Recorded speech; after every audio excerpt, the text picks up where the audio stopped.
Hi friends, hello, welcome back to our channel KAJT Andhra వంటలు.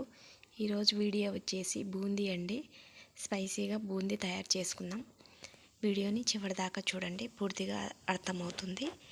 ఒక cup పిండితో ఎంత మిక్చర్ తయారైందో మీరే చూడండి. చివరిదాకా చూడండి వీడియో. చివరిదాకా చూస్తేనే పూర్తిగా అర్థమవుతుంది. వీడియోలోకి వెళ్దాం.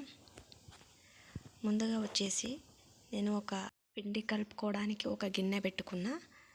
ఒక కప్పు తీసుకుంటున్న పిండి, ఈ కప్పు నిండా తీసుకుంటున్న పిండి. ఈ ఒక కప్పు ఎంత బూందీ అవుతుందో చూడండి. కొద్దిగా సోడా ఉప్పు వేసి బాగా కలుపుకుందాం. ఇప్పుడు కొద్దిగా వాటర్ వేస్తూ బాగా ఉండలు లేకుండా బాగా కలుపుకోవాలి. మరీ ఎక్కువ పల్చగా ఉండకూడదు, అలాగని గట్టిగా ఉండకూడదు.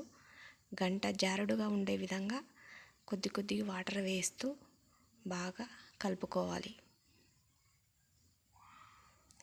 ఈ పిండి ఎంత బాగా కలుపుకుంటే మనకి బూందీ అనేది అంత షేపు పర్ఫెక్ట్గా వస్తుంది అన్నమాట.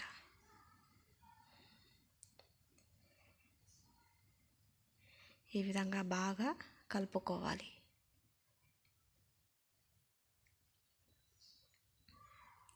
చూశారుగా, ఈ విధంగా ఉండాలి.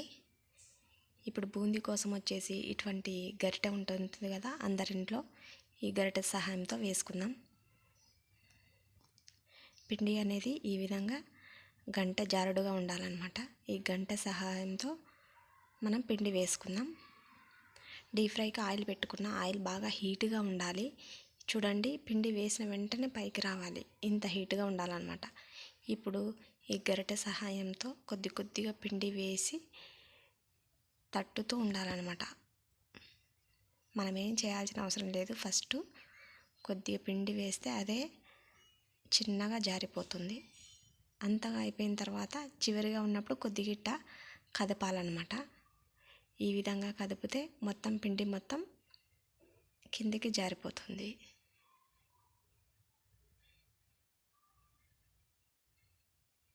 ఈ విధంగా అయిన తర్వాత కొద్దిగా 1 నిమిషం పాటు తర్వాత మొత్తం కలుపుకోవాలి. బాగా వేగిపోయింది కదా, జాలిగంట సహాయంతో తీసి పక్కన పెట్టుకుందాం. ఇదే విధంగా పిండి మొత్తం వేసుకోవాలండి.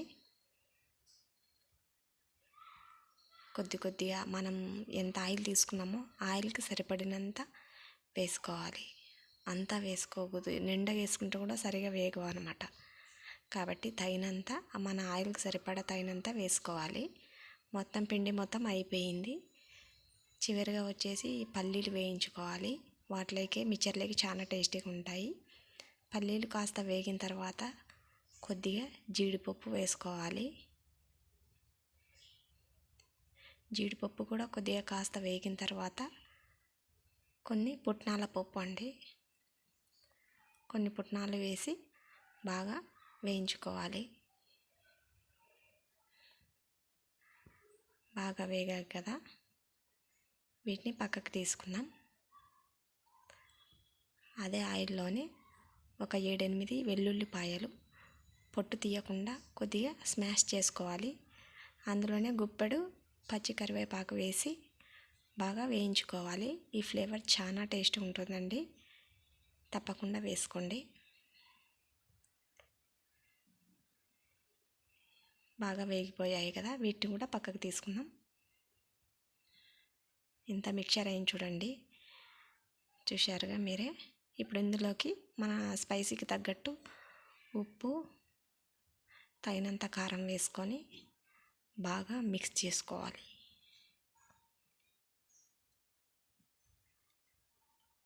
అంతే అండి, ఎంతో సింపుల్, టేస్టీ ఒక కప్పు పిండితో ఎంత మిక్చర్ తయారైందో మీరే చూడండి.